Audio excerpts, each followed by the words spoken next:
Hello दोस्तों, आज हम एक नया सब्जेक्ट शुरू करने वाले हैं जिसका नाम है स्ट्रक्चर एनालिसिस सेकंड। इसका सबसे पहले हम किसी भी सब्जेक्ट को पढ़ते हैं उसके बारे में ये जानना जरूरी है कि उसका स्कोप क्या है, हम उसे क्यों पढ़ रहे हैं और एज ए सिविल इंजीनियर वो हमारे क्या काम आने वाला है।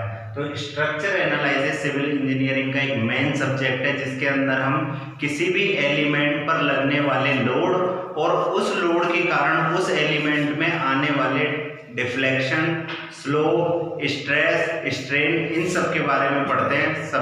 वो सब्जेक्ट कहलाता है स्ट्रक्चर एनालिसिस।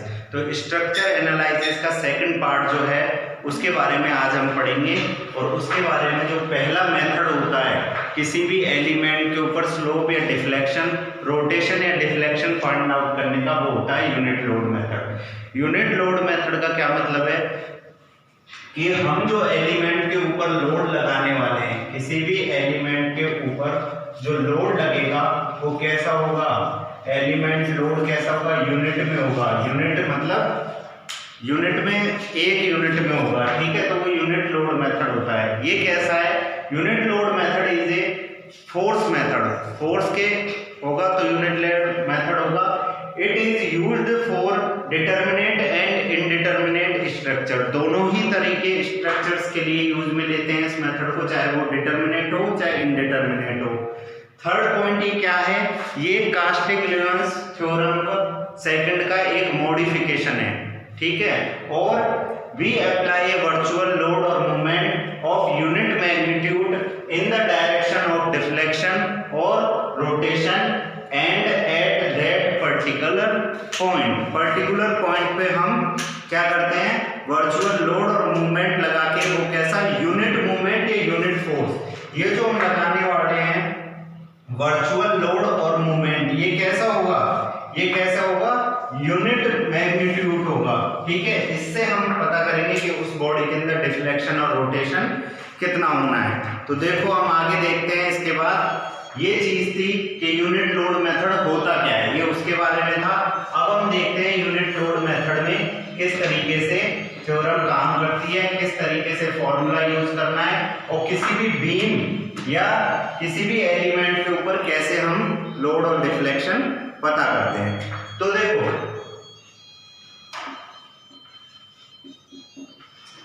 कास्टिग्लिआनस सेकंड थ्योरम है, उसका जो मॉडिफिकेशन है वो ये है कि उसमें डिफ्लेक्शन और रोटेशन निकालने के दो फॉर्मूले हैं। वो दो फॉर्मूले क्या हैं उनके बारे में हम देखते हैं। सबसे पहले बात करते हैं डिफ्लेक्शन की। तो डिफ्लेक्शन का जो फॉर्मूला होता है डेल्टा बराबर, वो दिया है किसी भी लिमिट के लिए हम जो निकालेंगे 0 से L, और हम उसमें रखेंगे फॉर्मूले में m dot m1 upon EI और इनटू में dx। और अगर हम रोटेशन की बात करेंगे तो हम थीटा बराबर लिखेंगे 0 से L m dot m2 upon EI और इनटू में dx। ये दो फॉर्मूले हैं रोटेशन के और डिफ्लेक्शन के। ये डिफ्लेक्शन के काम आने वाला है, ये रोटेशन के काम आने वाला है। किसी भी एलिमेंट के ऊपर लेंथ की लिमिट 0 से L लिमिट के लिए हम इसे देखते हैं। तो आगे देखो अब m1 क्या है। सबसे पहले बात करते हैं m की। सबसे पहले बात करते हैं हम कैपिटल M की। तो कैपिटल M की बात करते हैं। कैपिटल M क्या है, यहाँ पर कैपिटल M है bending moment due to the external load.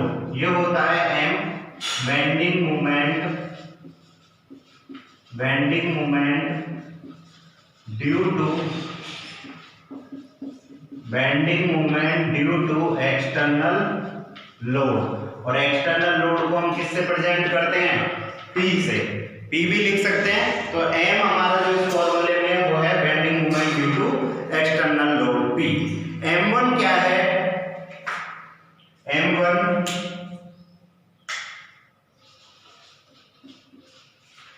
है हमारा bending moment at any point, bending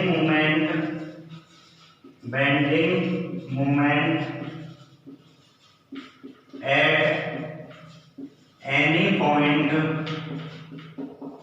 point due to bending moment at any point due to unit load applied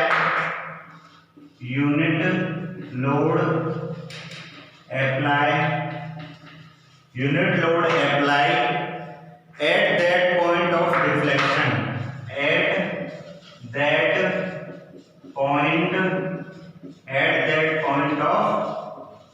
deflection,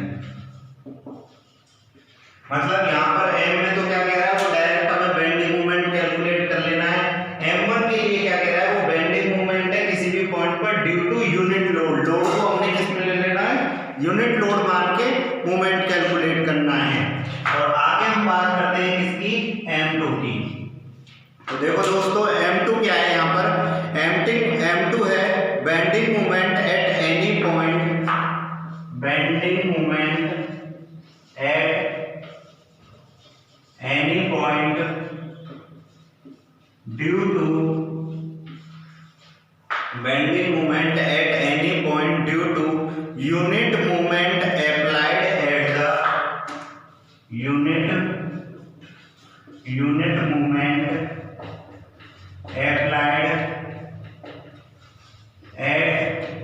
unit moment applied at that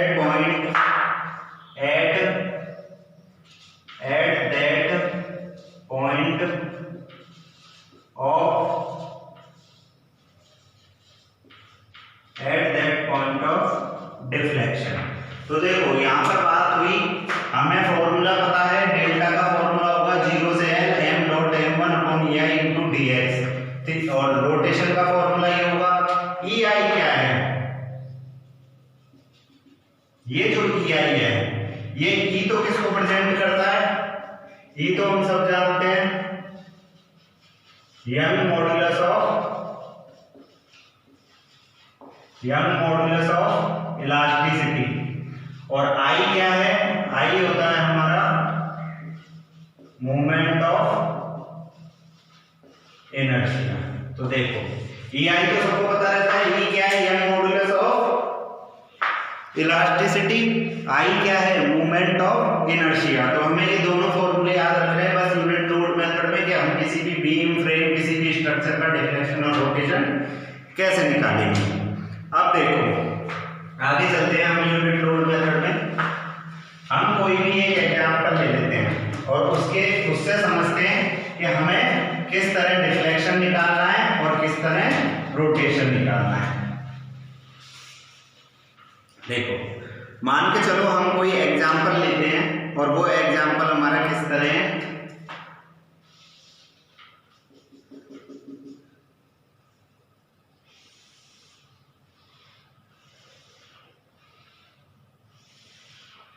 ये कोई cantilever beam है जो 3 sections में है, ये A point है, ये B पॉइंट है और ये C पॉइंट है। 3 पॉइंट है C, A, B और C। A से B तक का जो मोमेंट ऑफ इनर्शिया है ये है 2I और इसका है केवल I, ठीक है। और जो पॉइंट लोड लग रहा है वो 2 जगह पॉइंट लोड लग रहा है, एक तो यहाँ पर लग रहा है P लोड और एक P लोड यहाँ पर लग रहा है। इस तरह से 2 पॉइंट लोड लग रहे हैं और हमें पूछा है कि इसके लिए आपको निकालना है deflection rotation at free and.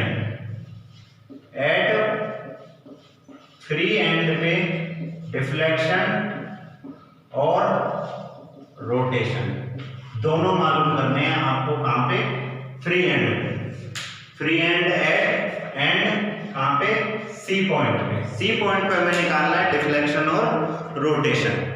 तो देखो डिफ्लेक्शन और रोटेशन निकालने के लिए हमें फॉर्मूला दोनों के पता ही है क्या होते हैं। तो सबसे पहले हम बात करते हैं किसकी, डिफ्लेक्शन की। अगर हम डिफ्लेक्शन की बात करें, हम बात करते हैं किसकी, डिफ्लेक्शन की बात करें तो डिफ्लेक्शन का फॉर्मूला होता है 0 से L m dot m1 upon EI और इनटू में dx, ये फॉर्मूला होता है। तो देखो m1 डॉट m। अब देखो हम सबसे पहले तो इसके लिए टेबल बना लेंगे और वो टेबल किसके बनाएंगे। यहाँ पर तो लिखेंगे हम स्पान। स्पान हमारे दो हैं, क्या है, एक तो ए से बी है, एक बी से सी है। उसके बाद हम लिखेंगे क्या इसमें, ओरिजिन। स्पान लिख लेंगे हम दोनों के लिए। स्पान हमने क्या क्या सेलेक्ट किए हैं, एक तो स्पान लिया है हमने ए से बी, एक स्पान लिया है बी से सी। फिर हम बात करते हैं किसकी, ओरिजिन पॉइंट की, ओरिजिन पॉइंट। और इसके लिए हम एक चीज और, यहां से यहां तक की जो ये लेंथ है और यहां से यहां तक की जो लेंथ है वो हमने लिए क्या, L और L। अब हम ओरिजिन पॉइंट की बात करेंगे तो ओरिजिन क्या है, ओरिजिन हमें निकालना किस पे है, सी पॉइंट पे। तो हम ओरिजिन की बात करते हैं, सी से बी और बी से ए, फ्री एंड से इस तरफ आ रहे हैं। तो इस ओरिजिन पॉइंट क्या है, सी, और इसका ओरिजिन पॉइंट क्या है, बी। इस तरह से सी और बी ओरिजिन पॉइंट है। लिमिट, लिमिट देखेंगे इनकी, लिमिट दोनों के लिए सेम है। लिमिट कितनी है, 0 से L इसके लिए और 0 से L इसके लिए, दोनों के लिए सेम लिमिट है, 0 से L, 0 से L। अब देखते हैं हम सबसे इंपॉर्टेंट मूवमेंट, m की वैल्यू। अब मूवमेंट जब निकालेंगे हम इसके लिए तो देखो, सबसे पहले सी बी स्पान के लिए निकालेंगे, सी से बी। यहाँ पर एक क्रॉस सेक्शन ले लेते हैं अपन और इस सेक्शन को नाम देते हैं x और यहाँ से ये ले लेते हैं कितनी डिस्टेंस पे, x डिस्टेंस पे।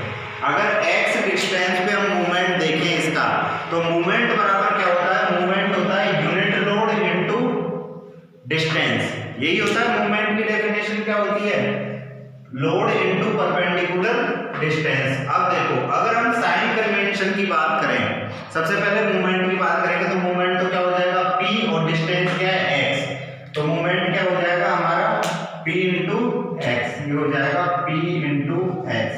लेकिन ये कैसे लग रहा है, डाउनवर्ड लग रहा है। और जब हम साइन कन्वेंशन की बात करते हैं, किसकी बात करते हैं, साइन कन्वेंशन की, तो ये देखो इस तरह से हमारा कोई भी एलिमेंट है, तो अगर इस तरीके से ये वाली कंडीशन है और इस कंडीशन को हम क्या बोलते हैं, सैगिंग। अगर सैगिंग की कंडीशन है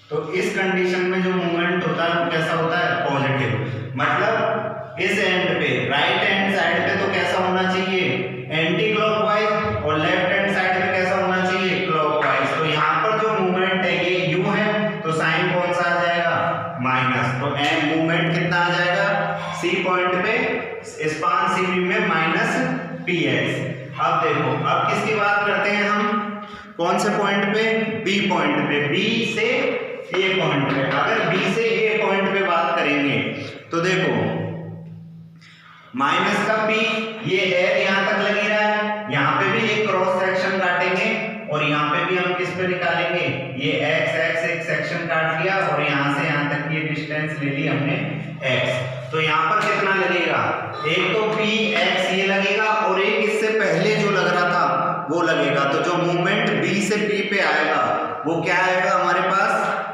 माइनस का पी एल प्लस एक्स, एक तो ये आ जाएगा, और फिर माइनस का पी एक्स, ये माइनस का पी एक्स, ये तो यहां तक करा पी और एल प्लस एक्स, एल यहां से यहां तक की एक्स, ये तो माइनस का P into L plus x और पी इंटू एक्स। तो यहां पर यूनिट जो मूवमेंट आएगा वो क्या आएगा, माइनस का पी एल प्लस एक्स और माइनस का पी एक्स। अब बात करते हैं m1 की, अब हम बात करते हैं किसकी, m1 की।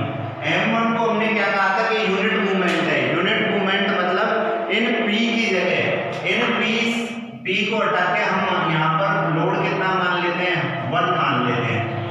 यूनिट मूवमेंट का मतलब है m1, जो हमने डेफिनेशन में लिखा था कि m1 हम किसको बोल रहे हैं, m1 हम बोल रहे हैं bending movement due to the external load. ये तो था हमारा m, और m1 हम किसको बोल रहे हैं, m1 बोल रहे हैं bending movement at any point due to unit load apply at that point of deflection.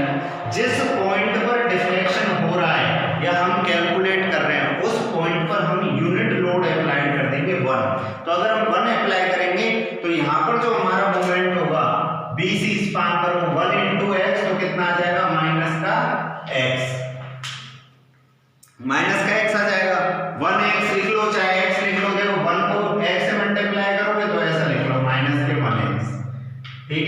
Minus का बनेगा। और अगर उधर की बात करेंगे तो यहाँ पर कितना आ जाएगा, माइनस का 1 L प्लस S, ये हमारे पास यहाँ पर आ जाएगा। ठीक है, अब हम चलते हैं आगे अपनी स्टेप पे। हमें क्या करना है, दो स्पान दे रखे हैं हमारे पास, C से B और B से A, तो हम इसके लिए निकालेंगे। देखो इसके लिए अगर हम निकालेंगे तो हम क्या करेंगे, डेल्टा बराबर हम जो लेंगे 0 से L, ये तो लेंगे क्या, C से B।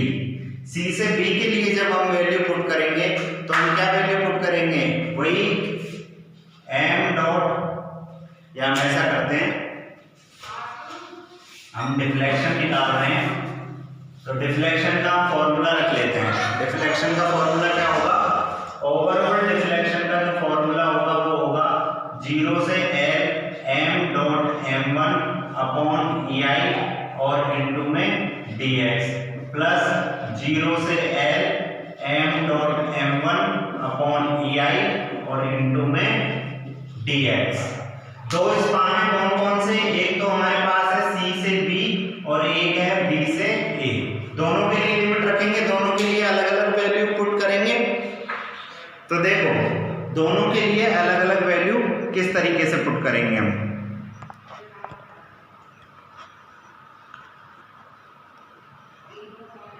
हमें दोनों के लिए अलग अलग वैल्यू पुट करनी है। देखो दोनों का सबसे पहले हम फॉर्मूला पुट कर दिया हमने, अभी कुछ भी नहीं किया है। अब हम वैल्यू रखते जाएंगे। देखो यहाँ पे अगर हम वैल्यू रखेंगे तो यहाँ पर हम क्या वैल्यू रखेंगे, 0 से L CP।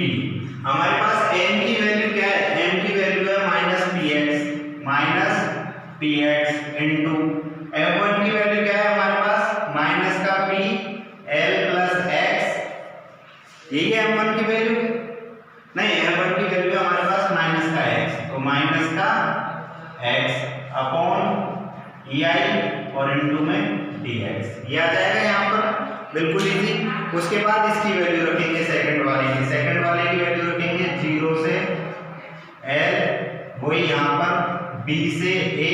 अब यहाँ पर वैल्यू पुट करेंगे तो m1 की वैल्यू अगर दूसरे में m की वैल्यू दूसरे स्पान के लिए कितनी है हमारे पास, माइनस का p L प्लस x और माइनस प्लस का px, तो हम माइनस कॉमन ले लेते हैं, ब्रैकेट यहाँ क्या आ जाएगा, p प्लस LX,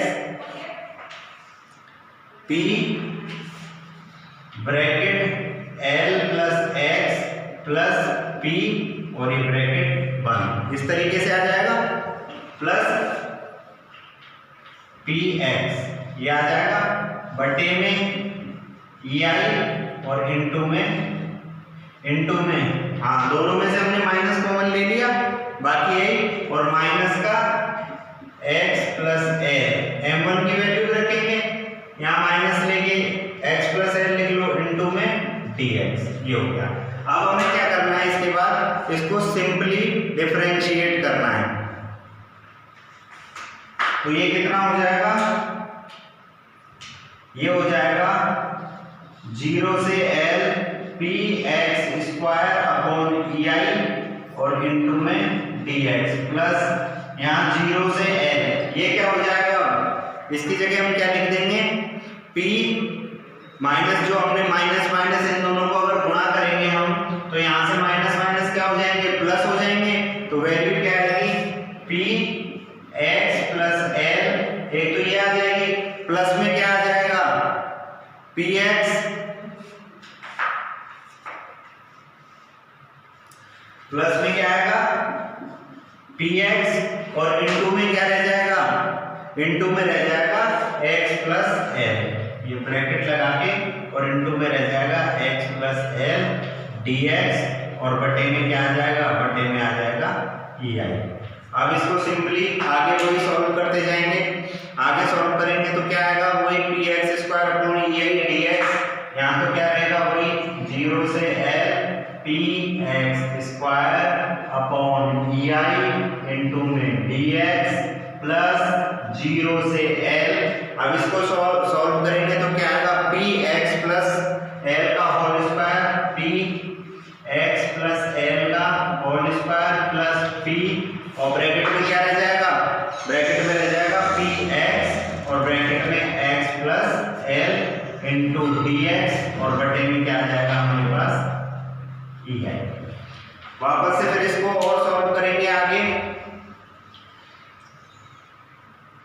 तो वो ये वही रहेगा, ये तो सेम टू सेम ऐसे ले जाएगा क्या, 0 से L P X square upon E I into में डी एक्स प्लस 0 से L। अब यहाँ पर हम कॉमन ले लेंगे, बाहर ले लेंगे क्या, P अपॉन 2EI को हम बाहर ले लेते हैं, इसको P अपॉन 2EI को हम क्या ले लेते हैं, बाहर ले लेते हैं।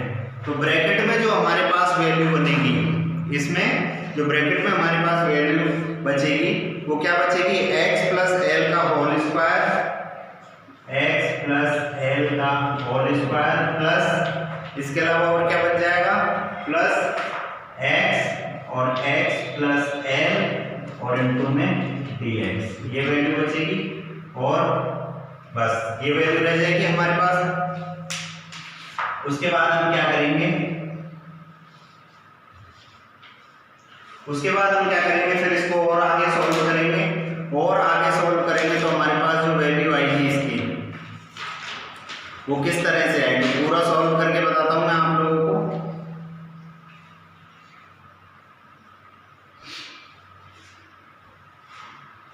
इसको पूरा सॉल्व करेंगे, इसके बाद इस सिचुएशन के बाद हम क्या करेंगे, 2 से यहाँ मल्टीप्लाई कर देंगे, 2 से यहाँ, 2 से ऊपर 2 से नीचे, तो ये क्या हो जाएगा, फिर वापस ये एज इट इज आ जाएगा, 2px स्क्वायर अपॉन 2pi 0 से L इंटू dx प्लस ये 0 से L, ये वही p अपॉन 2ei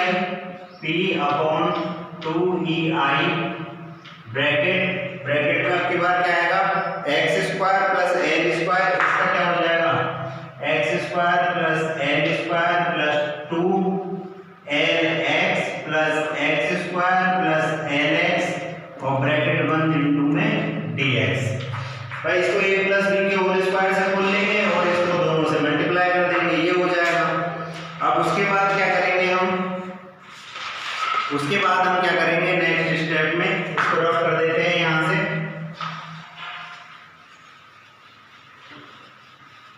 उसके बाद हम क्या करेंगे, इसके बाद हम अब इन दोनों सेक्शनों में p प्लस 2ei कॉमन ले लेंगे।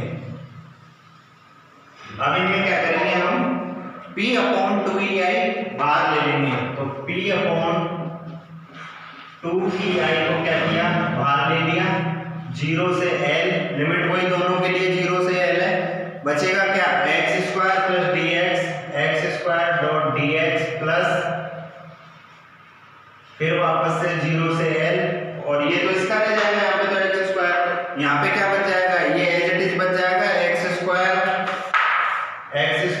Plus L square plus 2lx plus x square plus lx और ब्रैकेट बंद, और ये क्या रह जाएगा, dx, ये वैल्यू रह जाएगी। उसके बाद इसको सॉल्व कर लेंगे, कैसे, p अपॉन 2ei तो यही रह जाएगा।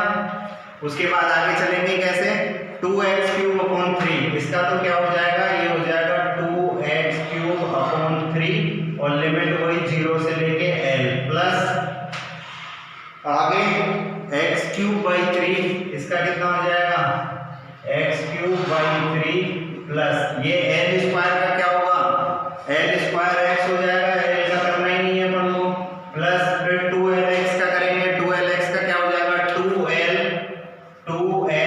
x स्क्वायर बाई 2 प्लस फिर x स्क्वायर का करेंगे, x स्क्वायर का x क्यूब बाई 3 प्लस और फिर आखिरी में lx का करेंगे, तो वो भी क्या हो जाएगा, l x स्क्वायर बाई 2। इस तरीके से इनका डिफरेंशिएट हो जाएगा और लिमिट वही 0 से लेके L तक। अब क्या करेंगे, सबको सॉल्व कर लेंगे, p अपॉन 2ei बाहर ही रहेगा ब्रैकेट में सबको सॉल्व करेंगे तो क्या आएगा, 2, अब लिमिट रख देंगे x की जगह 0 से L, तो ये हो जाएगा 2l क्यूब बाई 3 प्लस इसके बाद 2l क्यूब बाई 3 के बाद plus l cube by 3 plus फिर अगले में रखेंगे वही लिमिट l क्यूब प्लस 2 बार l क्यूब आ गया, उसके बाद l क्यूब बाई 3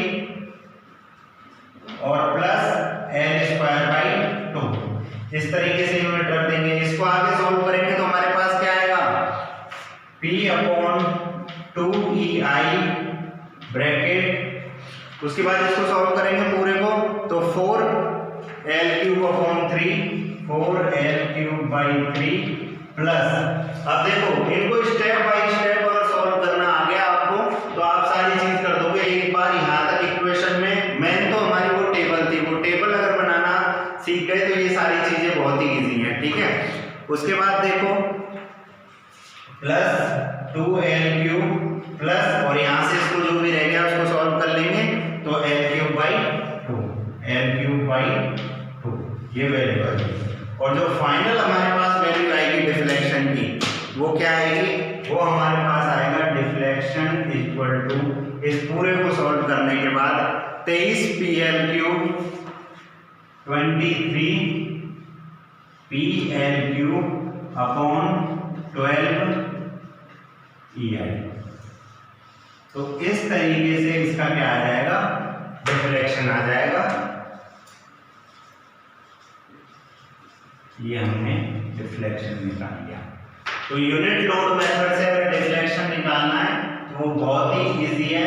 सिर्फ आपको कैसे लेंथ-न्यूटन थ्योरम याद रहनी चाहिए कि थ्योरम में डिफ्लेक्शन किस तरीके से हम निकालते हैं। तो आज हमने सीखा कि यूनिट लोड मेथड क्या है, यूनिट लोड मेथड में किस तरह हमें डिफ्लेक्शन और रोटेशन के फॉर्मूले आने चाहिए। उसके अलावा हम किस तरीके से टेबल बना के, जो हमने टेबल बनाई थी उस टेबल के माध्यम से हम सबसे पहले स्पान, फिर उसका ओरिजिन, फिर उसकी लिमिट, फिर उसका मूवमेंट, फिर यूनिट मूवमेंट m1। अब जब हम इससे रोटेशन निकालेंगे तो हम m1 की जगह क्या लगा देंगे फॉर्मूले में, m2, और m2 की वैल्यू निकालेंगे यूनिट मूवमेंट करके, ठीक है। तो बाकी हम नेक्स्ट वीडियो में पढ़ते हैं।